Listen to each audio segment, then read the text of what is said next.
Green revolution लाया गया, तो ये लाया गया था कि देश में खाद्यान्न की दिक्कत थी, संकट था, वहां से लिया। वो जो आप सब जानते हैं, लाल बहादुर शास्त्री जी का काल, बाद में इंदिरा गांधी जी ने इसको लिया, जगजीवन राम उस समय कृषि मंत्री थे, और वो सब शुरू हुआ।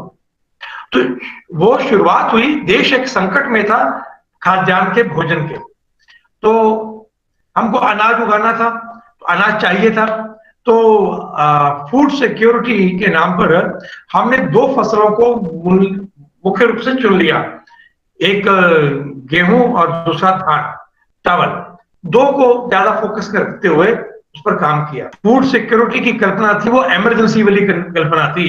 जैसे किसी व्यक्ति के घर में भुखमरी हो और बहुत भूखा हो, तो आप उसको एक बार तो घर में जाके देंगे, वो कुछ आटा, दाल, चावल, ऐसे एक आधी दाल ही देंगे, और दाल चावल ही देंगे, कुछ थोड़ा सब्जी वब्जी दे देंगे, ऐसा।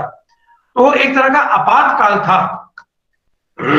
और देश की फूड सिक्योरिटी कि वो जो कॉन्सेप्ट था वो आपातकाल के अंदर बना, मतलब गढ़ा गया नहीं मैं कहूंगा, वो इवॉल्व हुआ, वो ऐसे उभर के आया उस समय। और सब एक सहमति थी, कोई राजनीतिक विरोध भी नहीं था उस विषय में। किसी चाहे समाजवादी पार्टी रही हो, चाहे जनसंघ रहा हो, किसी पार्टी ने उस फूड सिक्योरिटी के मॉडल पर कोई सवालिया निशान नहीं लगाया, किसी चिंतन पे नहीं लगाया। मतलब वो चाहे प्लानिंग कमीशन था, किसी ने उसको सवाल नहीं खड़ा किया।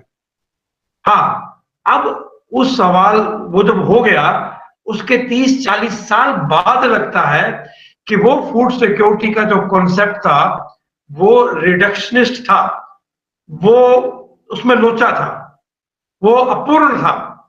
अब लगता है, अब जाके लगता है कि नहीं भाई, हमने तो बहुत कुछ बीच में से गायब कर दिया। मतलब अगर कहा जाए तो हमारे फूड में से मिलेट्स गायब हो गए। अच्छा, फूड में से गायब हुए तो वो हमारी खेती में से भी गायब हो गए, बहुत कुछ। मतलब मैं पंजाब को उदाहरण दूंगा, पंजाब का तो बहुत बड़ा एरिया मिलेट्स के पास था, मिलेट्स लोग खाते थे। और मैं गांव में घूमता हूं तो लोग कहते हैं, लोगों को होश है, मतलब अब जो बड़े किसान हैं वो कहते हैं भैया हम जब छोटे थे तो गेहूं हमारे यहाँ होता ही नहीं था। गेहूं तो कभी कभी खाते थे जब कोई मेहमान आता था, नहीं तो हम बाजरे खाते थे, मक्का और चीजें खाते थे, जैसे कई चीजें थी वो। तो एक तो वो कुछ हो गया कि हमारी जो फसलें हैं इस प्रकार की, वो हमारी बायोडाइवर्सिटी, जो एग्री की बायोडाइवर्सिटी, उसका इम्पैक्ट आया, और उसका बड़ा व्यापक असर हुआ।